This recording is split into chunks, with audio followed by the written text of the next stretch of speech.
I'm honored to welcome you all for this conference. With the view of Haifa in this observatory gallery, so whoever wants a break from the talks can pause for a minute and take a look around. But not too many of them, only very few.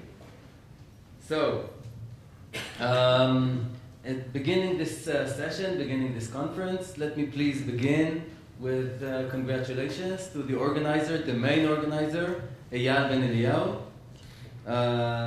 There have been other people in the organizing committee, but really Eyal Ben Eliyahu is the person who did the work and brought all the distinguished people sitting here today. So really, Eyal, very nice job. I'm looking forward to listening to what's going to happen in these coming 2 days. Eyal is doing interesting work, and we're happy to see what he does at the very end of this tomorrow. Tomorrow noon, Eyal will actually inform us of his project. So that's really, I'm looking forward to that part of the conference. Let me begin by inviting Professor Gur Al-Roi, the head of the School of History at the University of Haifa. The School of History is very active in recent years, and Professor Al-Roi the center has contributed to this conference and helps studying history studies and ancient history studies in general in Haifa. Professor Al-Roi, bevakasha. Thank you, Jonathan, and I join to the grid. Welcome to the University of Haifa. Welcome to the School of History. I'm also honored to open the workshop. I read the title of the workshop, Mapping the Jewish Diaspora of Late Antiquity. I have to say that in the last 2 years I traveled with my students. I'm a historian of modern Jewish history, mainly Jewish migration from Eastern Europe to the United States. And in the last 2 years, I traveled with my students for 10 days study trip to New York City in order to learn more about American Jewry.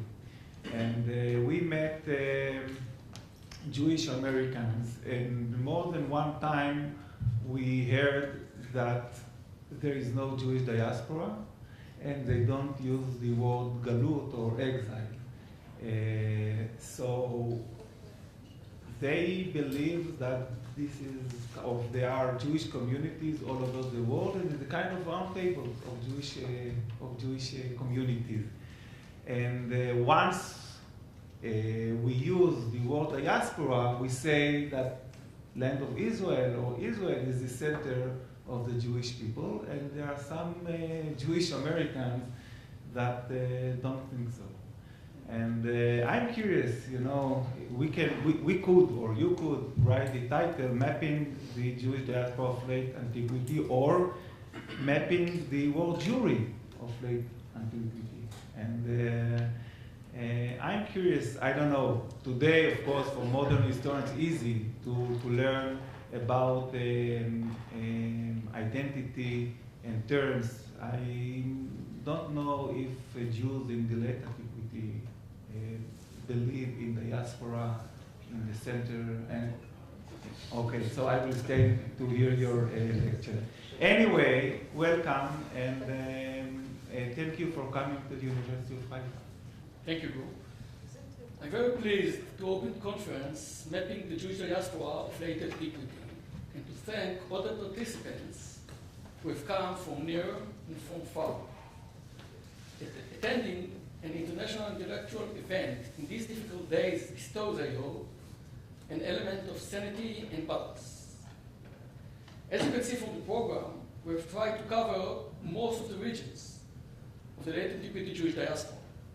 The mental map of the conference program explores aspects of the affinity between time and space.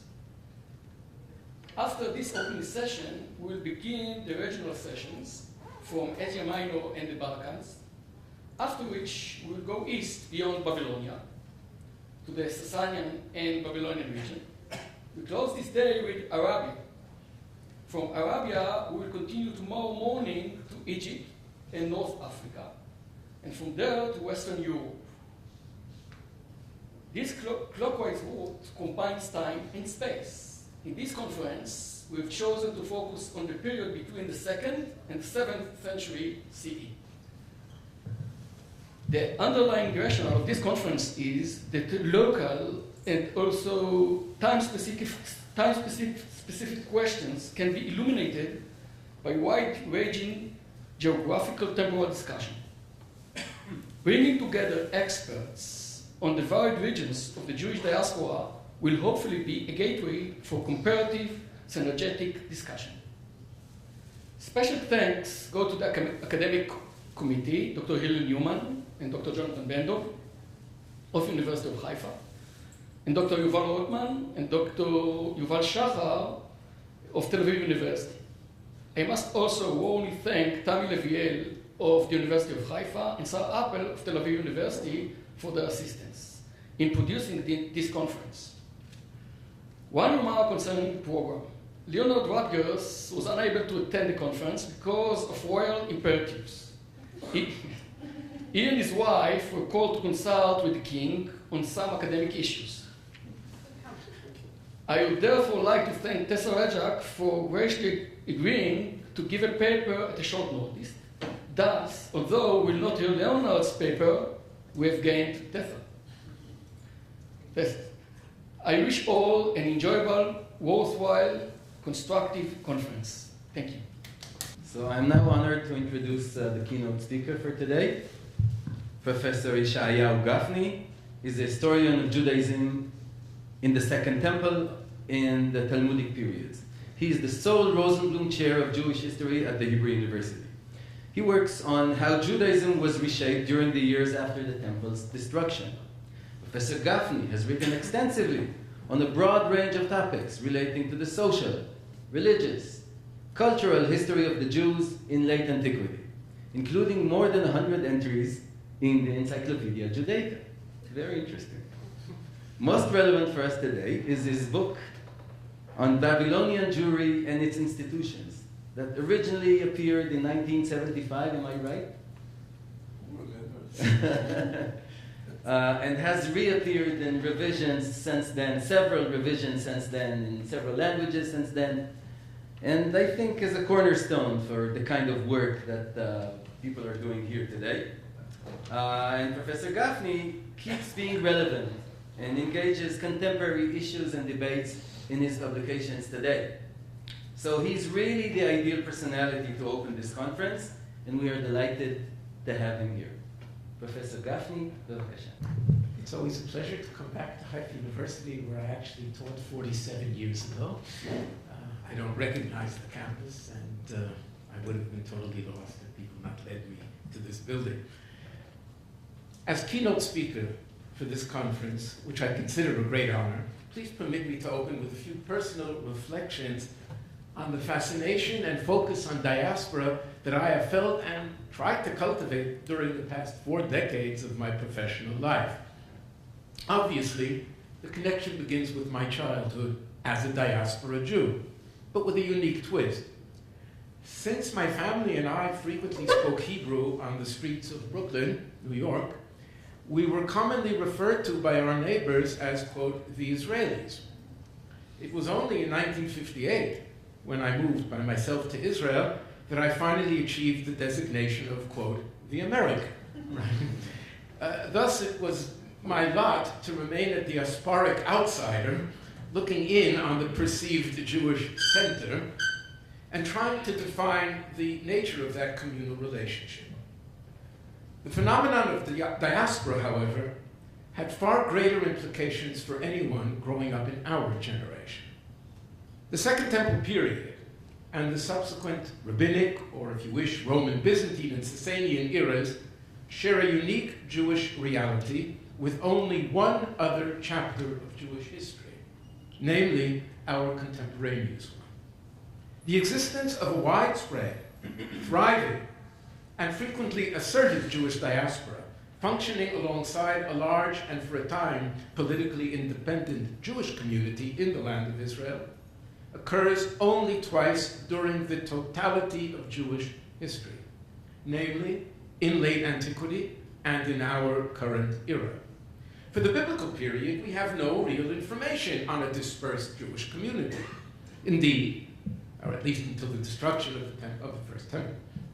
Indeed, dispersion at that time was still a threat to be brandished by the Torah or by the prophets in the face of Israelite misbehavior, and as such was intended to be so frightening and unthinkable so as to restore all those sinners forthwith back to the righteous path.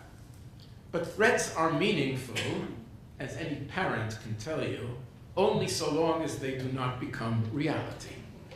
When that happens, not only do they lose their potency, but in fact, people begin to realize that there might even be certain mitigating considerations that would take the edge off the heretofore unthinkable. Indeed, I have often wondered what would happen if in modern-day Jerusalem someone were to arise and threaten all those perceived sinners with immediate tickets overseas. Where would the line of sinners start, and where, if at all, would it end? But if the biblical period focuses on a Judeo-centric version of Jewish life, I think that in all honesty we would have to recognize that by medieval times, the pendulum will have swung to the other extremity, with the vastly predominant role assumed by Jews of the diaspora. The duality of contemporaneous center and diaspora communities will reappear only in modern times, beginning with the realization of the Zionist enterprise.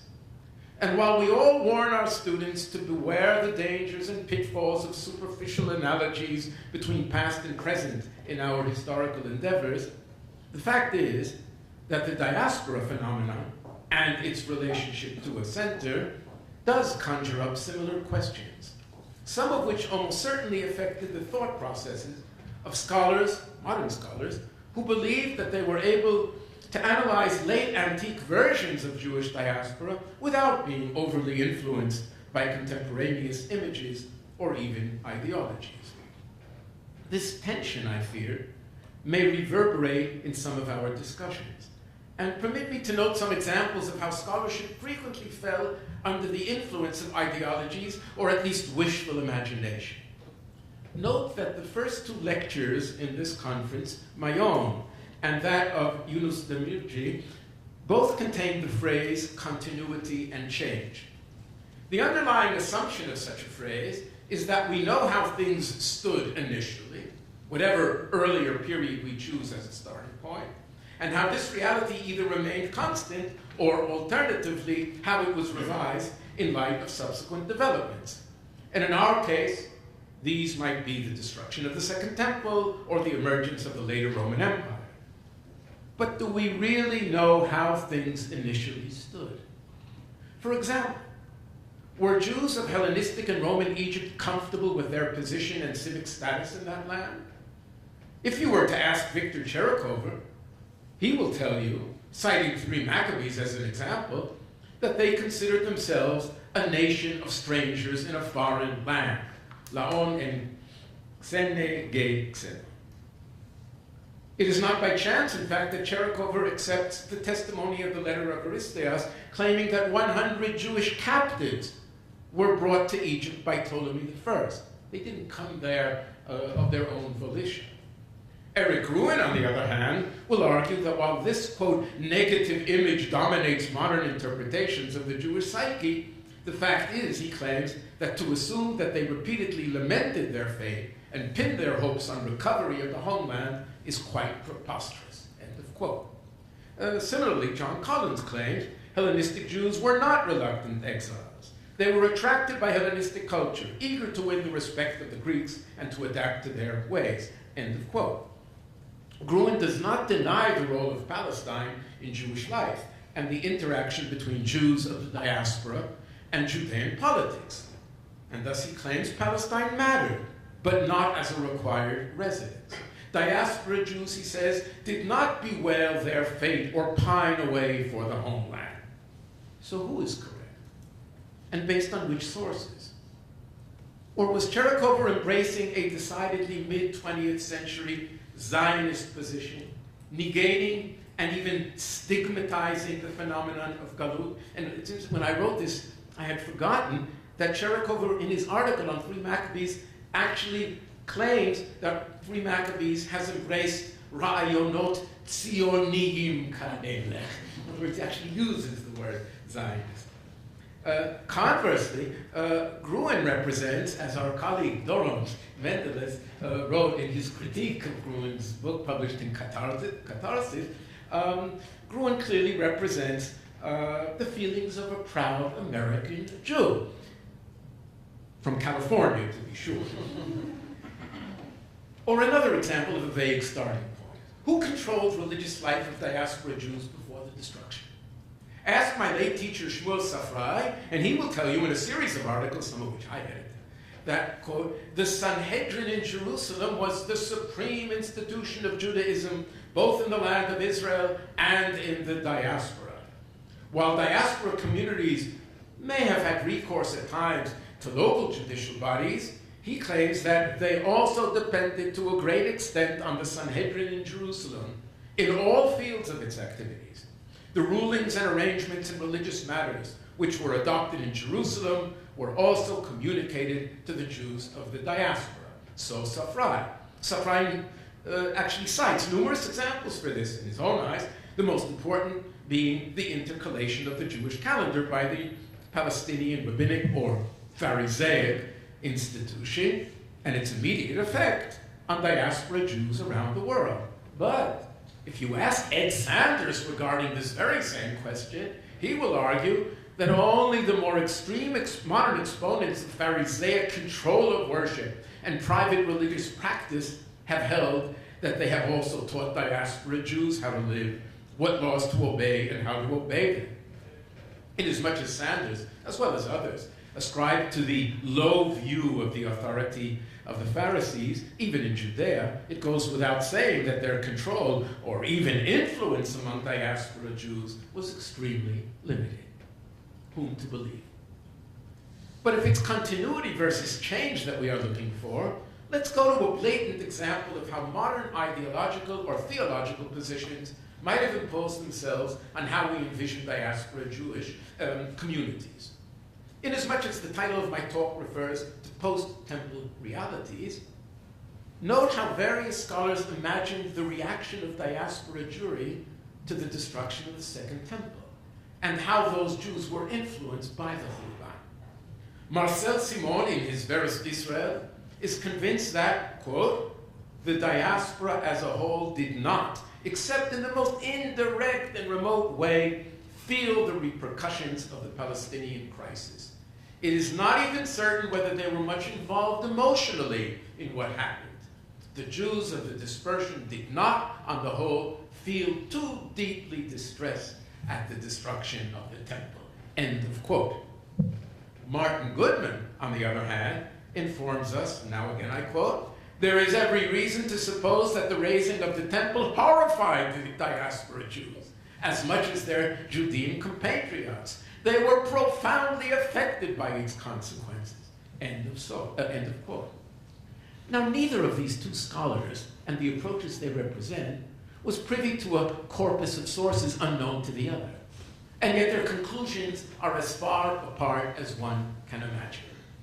We would do well, it appears, not to search for contradictory sources that lead to this divergence of opinions, but rather to attempt to point to subsequent results reflected in the Jewish diaspora that may suggest diasporic reactions to the destruction. For Goodman, the violence of the uprising under Trajan, accompanied specifically in North Africa by the deliberate destruction of pagan shrines, may reflect the extreme anguish felt by those Jewish rebels as a result of the Jerusalem temple's destruction.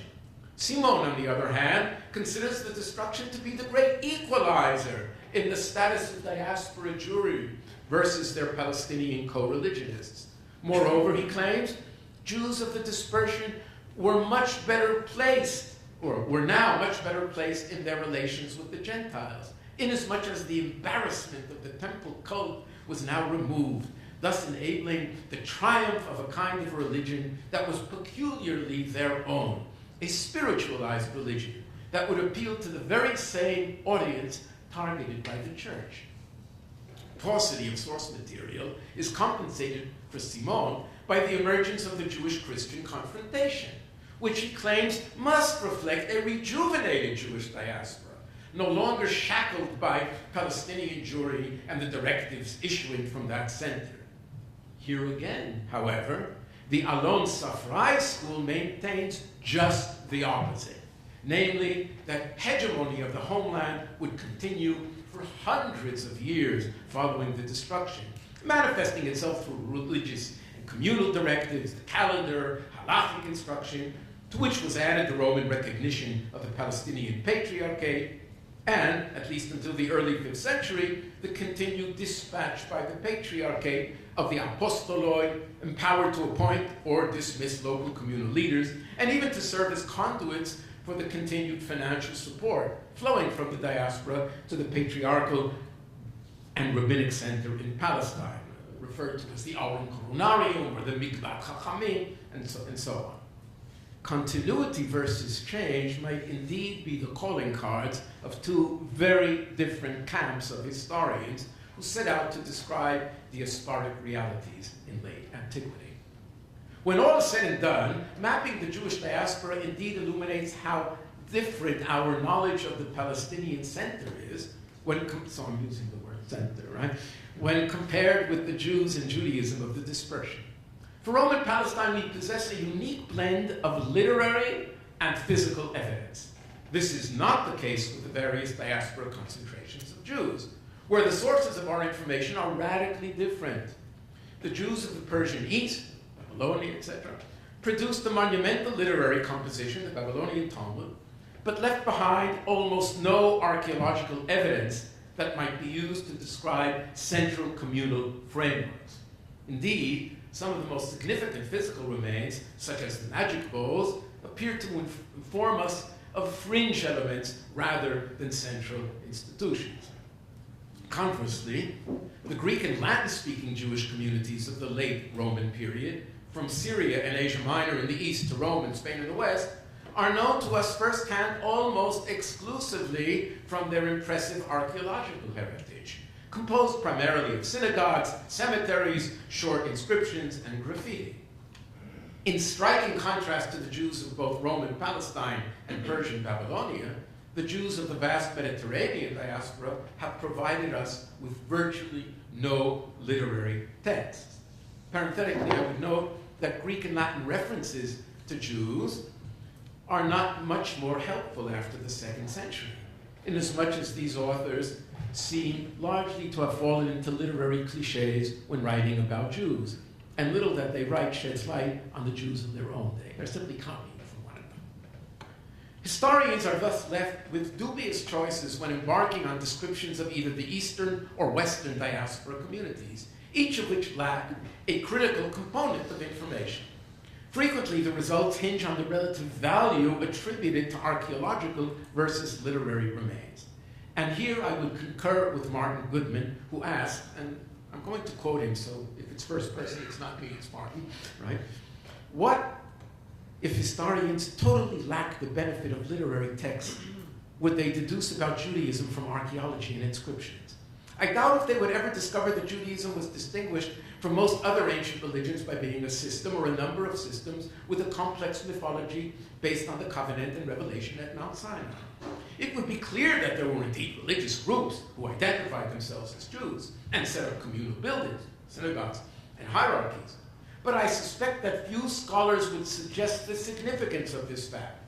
The nature of Jewish religious beliefs would surely be totally obscured from the iconography of menorot, lions, incense shovels, birds, lulavim, and so on.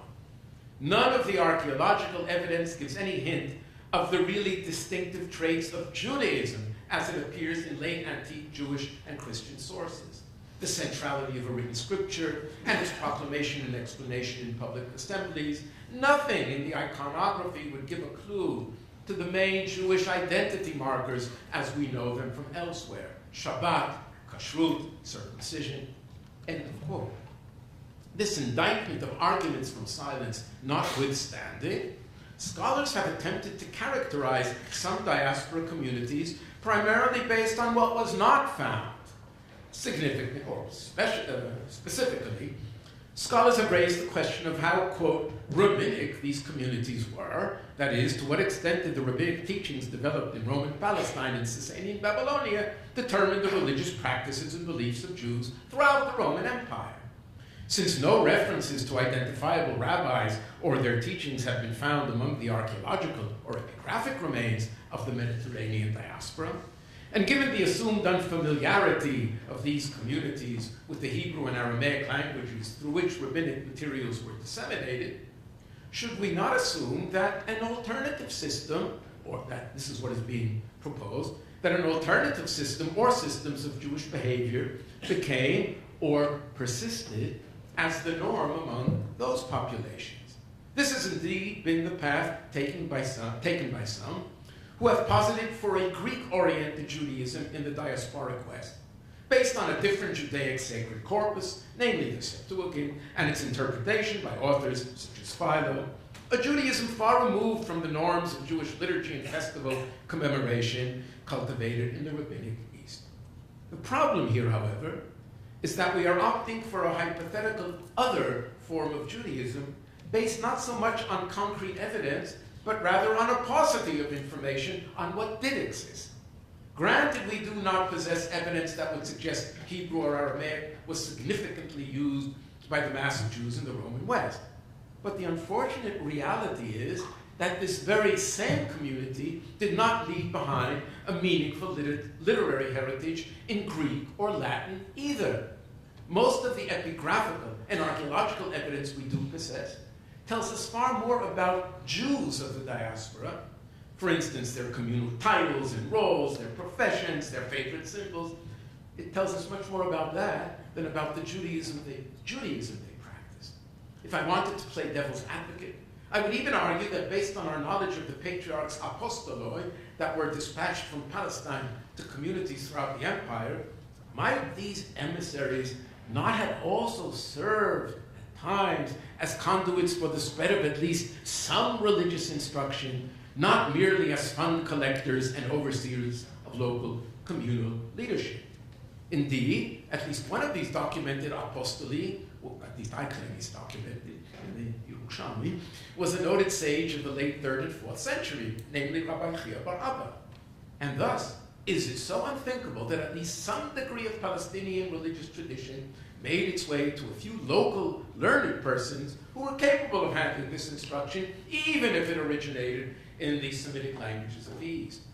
The converse suggestion that messengers were sent by the patriarch, but instructed not to disperse such teaching, this suggestion almost conjures up current Temple Mount realities. You can visit, but don't let me catch you spouting Mishnah, right? Or Deuterosis, if you want to call it that. The lack of references to specific rabbis in the catacombs beneath Rome, or the use of the Greek title Sophididaskalos to designate a teacher of wisdom, or wise teacher, in a mosaic at Sardis, hardly informs our understanding of the nature of intellectual activity and religious practice in these communities, and certainly does not warrant, in the latter case, Trebilco's conclusion that, quote, Sardis was well removed from the rabbinic sphere of influence. A far more prudent observation is that of Jonathan Price, who claims, quote, the most predominant evidence for diaspora Judaism is archaeological and epigraphical, two media which by their very nature would not reveal much detail about religious belief, much less retain many traces of rabbinic influence, end of quote. In other words, we must not only identify what our sources are for each diaspora community, but carefully specify what we can expect to derive from those sources. Let me take the limitations of our knowledge a step further.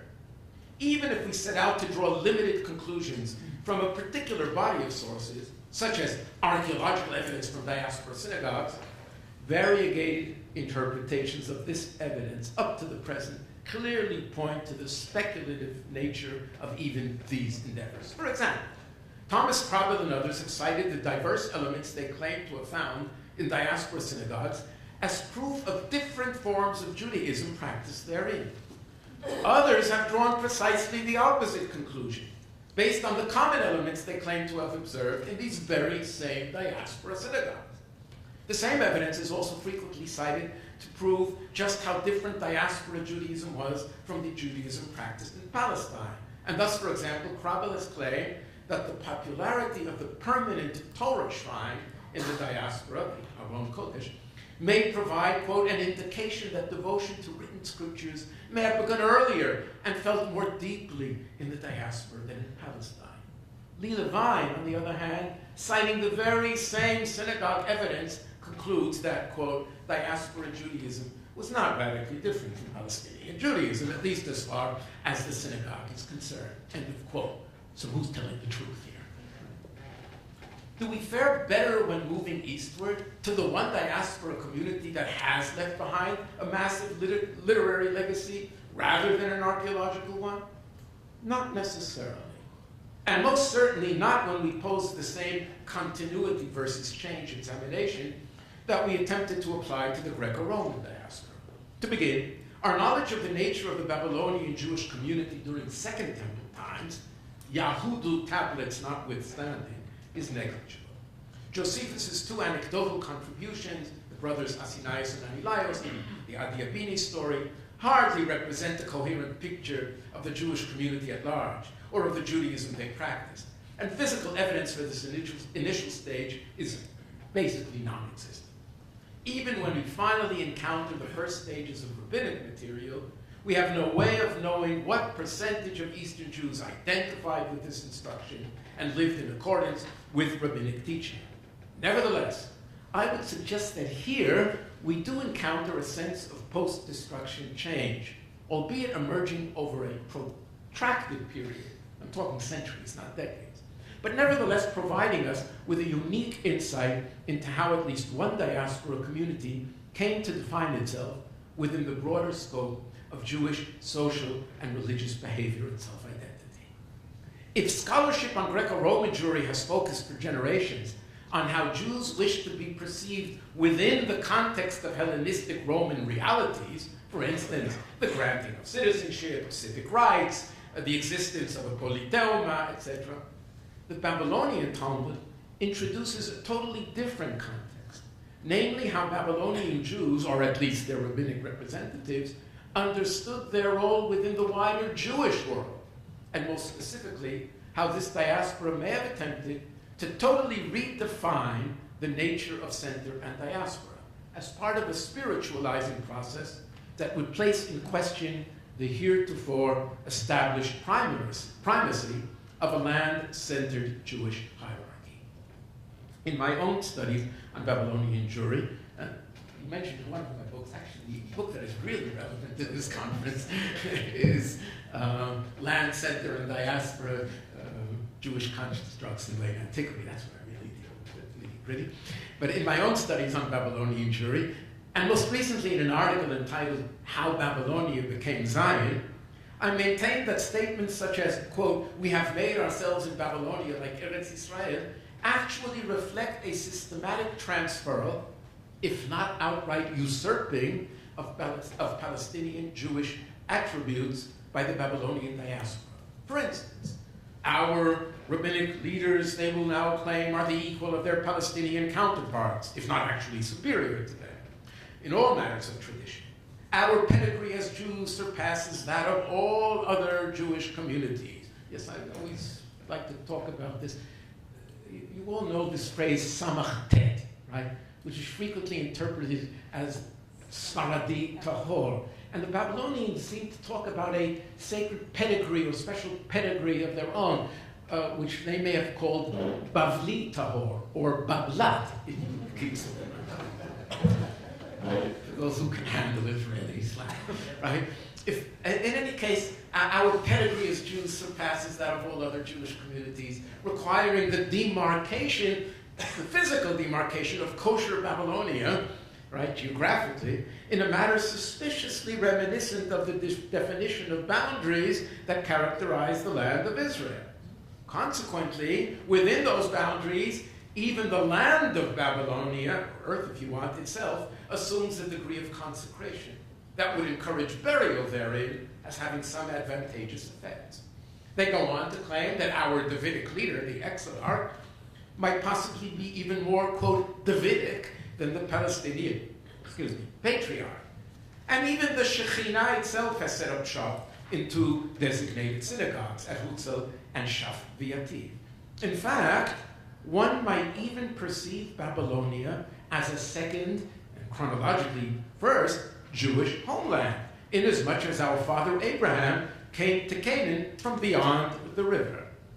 All this would explain why, when, according to the Babylonians, when God chose to expel the Israelites from the land at the time of the first destruction, or just prior to it, he naturally chose Babylonia as their destination.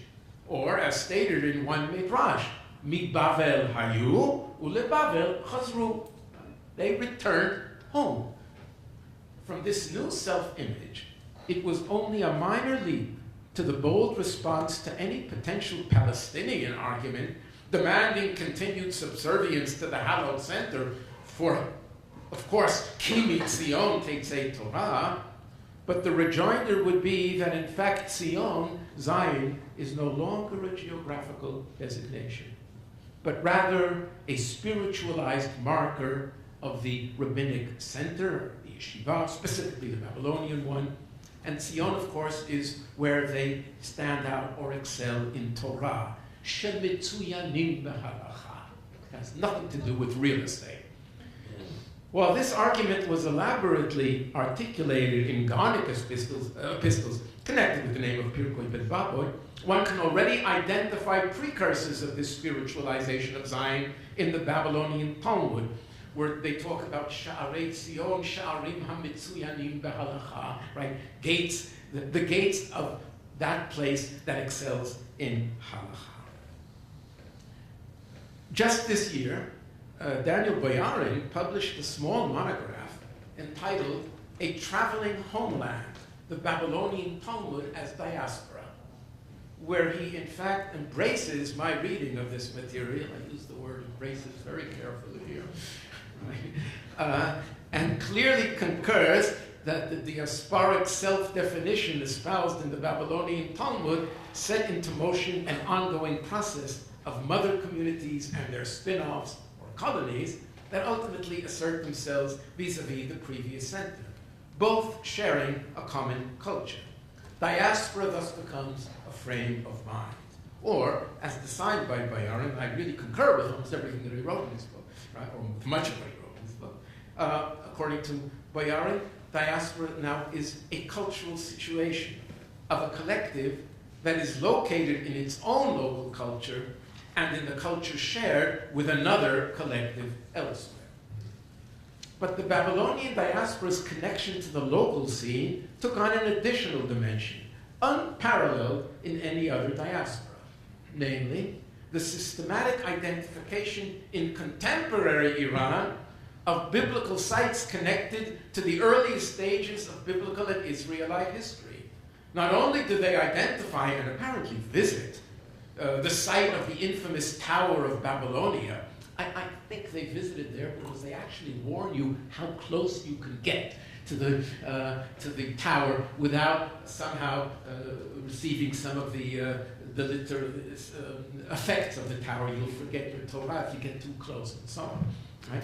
I actually wanted in one place to claim that there were day tours going from Mahozah to ancient Babylonia because you have a sense that they're going from all the right sites. Right? Not only do they identify the site of the infamous Tower of Babylon, but they claim to know precisely where Abraham was incarcerated by Nimrod, where he was cast into the fiery furnace, Ur Kasdim, right? And they proceed to locate an entire range of ancient sites from which the local community might derive an enhanced sense of belonging. So what you have here is something very interesting.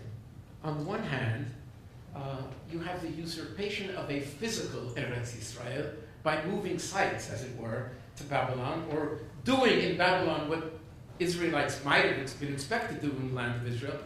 And this is kind of grafted on what many of us would recognize as a Christian process of spiritualizing. In other words, Zion now becomes a spiritual concept in the way Israel became the true Israel and celestial Jerusalem, etc. So you have this spiritualizing factor grafted on a new geographical setting.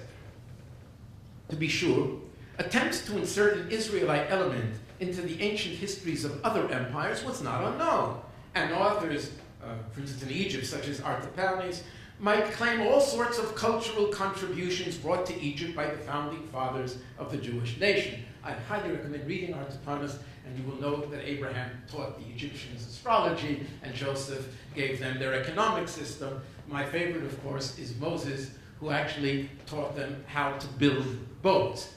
And I always found that fascinating because the only nautical experience that I ever connected with Moses was the little baby, Moshe Bateva, right? But, so yes, you do have the insertion of Israelite history into the old empires. The difference, however, appears to be the intended audiences and ultimate purposes of such reflections on the past. For Artapanes and others, this was clearly intended as an apologetic presentation to the Greeks, thereby arguing for the legitimacy and contribution of Jews to civilization. The Babylonian search for local roots appears to be internally aimed at both creating a sort of local patriotism, while at the same time arguing for a central and perhaps primary role within the broader scope of world Jewry. In a word, the diaspora has become the center, or, if we wish, the model for future diasporic centers. From Babylonia, or as Zion, we will proceed throughout Jewish history to encounter, for instance, Yerushalayim Asher B'Sefarad. And generations later, we will arrive at Yerushalayim Delita, right? And so indeed, the diaspora, and I'll accept Aaron's title, does emerge in a way as a traveling Jewish homeland.